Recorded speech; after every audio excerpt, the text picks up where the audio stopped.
Susceptibility to tooth decay and hence multiple root canal treatments.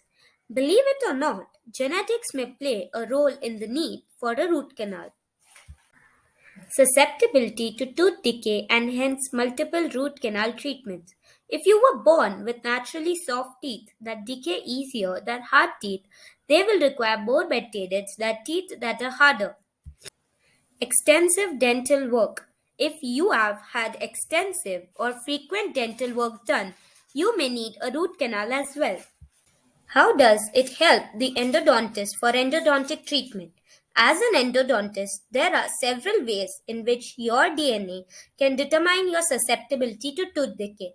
DNA methylation, host genetic constitution, epigenetic modulation. What are the other factors that lead to the need of root canal treatment? Tooth decay. Tooth decay is the main reason root canals are often necessary. If it makes its way into the pulp chamber, you may experience sensitivity while drinking or eating hot or cold foods and beverages. What agents are used for root canal treatment? Sodium hypochlorite (NaOCl) is the most commonly used solution in root canal treatments as it is a low-cost method that displays a very effective antimicrobial activity. Why do we need to do root canal treatment?